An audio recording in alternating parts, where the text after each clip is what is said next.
আবহমান বাংলার প্রত্যন্ত অঞ্চলে ছড়িয়ে ছিটিয়ে রয়েছেন অসংখ্য প্রতিভা, যাদের অনেকেই প্রত্যাশা প্রাপ্তির হিসাব ছাড়াই শিল্প ও সংস্কৃতি বিকাশে কাজ করে যাচ্ছেন।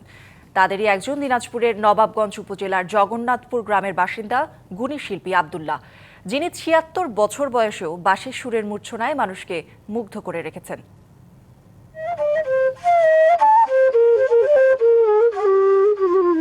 দিনাজপুরের নবাবগঞ্জের জগন্নাথপুর গ্রামের বাসিন্দা আব্দুল্লাহ দীর্ঘ ৬০ বছর ধরে বাঁশির বাঁশি বাজিয়ে মানুষকে মুগ্ধ করে চলেছেন। মাত্র ১২ বছর বয়সে গরু ছাগল চড়াতে গিয়ে এক রাখালের বাঁশির সুরে মুগ্ধ হয়ে বাঁশির প্রেমে পড়েন। পরে ৫০ পয়সা দিয়ে একটি বাঁশি কিনে নিজে নিজেই বাজানো শেখেন। পরবর্তীতে শাস্ত্রীয় সঙ্গীত সহ সব ধরনের গানের সাথে বাঁশি বাজানো রপ্ত করেন।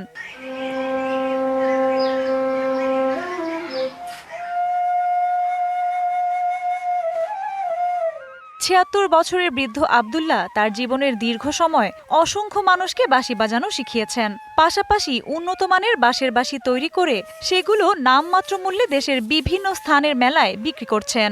এত বয়সে আর এত বেশি বয়সে আমি কখনোই বাঁশির সুর শুনি নেই।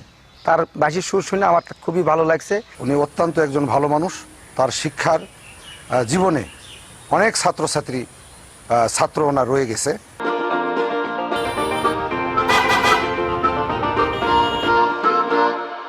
এবং তারা নিয়মিতভাবে এখনো বাঁশি বাজায়। দীর্ঘদিন থেকে বাঁশি বাজিয়ে এবং নানানজনকে বাঁশি প্রশিক্ষণ দিয়ে আসছেন আমাদের আব্দুল্লাহ সাহেব। এই বাঁশিটা এখন ছড়ে দিচ্ছি, ছেলেপেলেরা এখন ছাত্র ছাত্রী সবাই এই বাঁশিটার জন্য আগ্রহীও।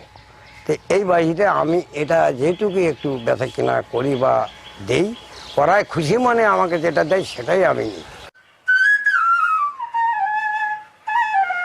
গুণী শিল্পী আব্দুল্লাহ হয়তো একদিন থাকবেন না, তবে তার শিষ্যরা তার বাঁশির সুরের মূর্ছনা টিকিয়ে রাখবে যুগের পর যুগ।